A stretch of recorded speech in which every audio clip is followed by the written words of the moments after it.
Hi guys. A few of you guys had some questions on worksheet 4.3, numbers 13 through 18.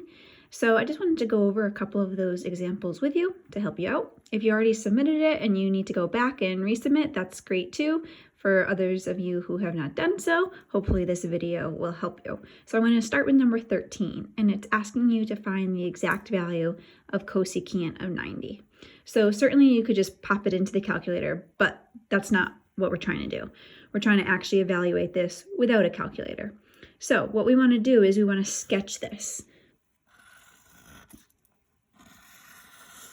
And cosecant of 90 degrees, a 90-degree angle, we always start with our initial side on the x-axis, positive x-axis, and since it's positive, we're going to be rotating counterclockwise. So that's going to mean we go here, and here's our terminal side.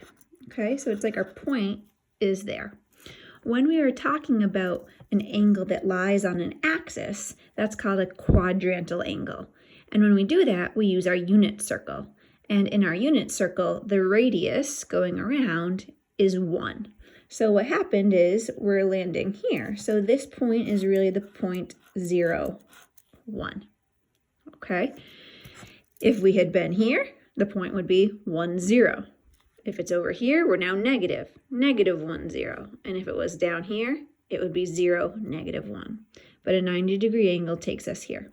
So with that being said, that means my x value is 0, my y value is 1, and the radius is also 1. You could do that by using the Pythagorean theorem, 0 squared plus 1 squared equals r squared, or knowing the fact, like I said, we're using the unit circle where the radius is always 1.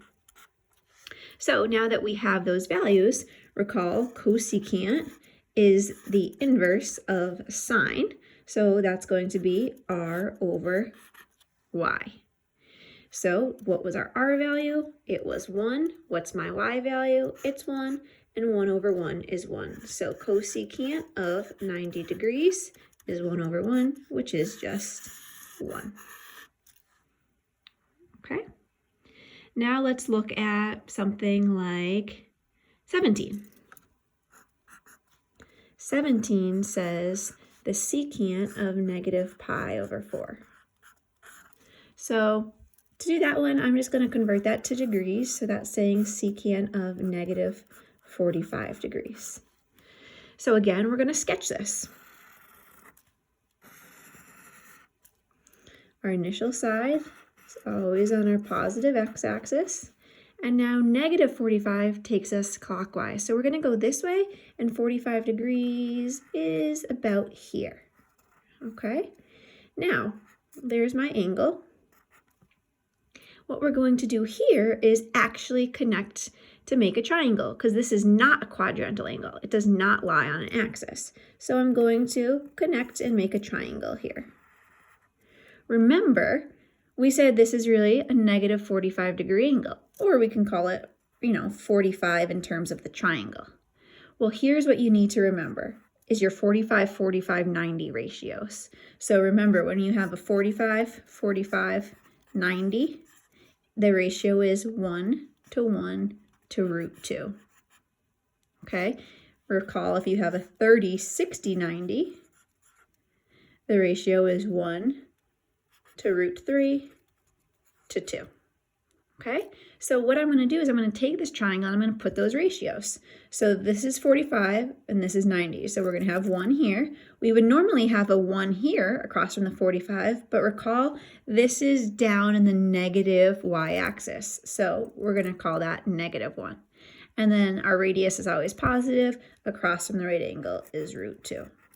So what that's telling us in this problem is that my x value is 1, my y value is negative 1, and my r value is root 2.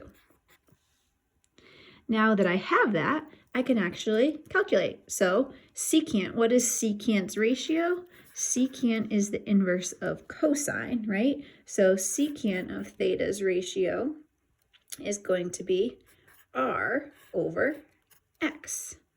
So now we go and find what we had. Our r is root 2, and our x value is 1, and that's just root 2.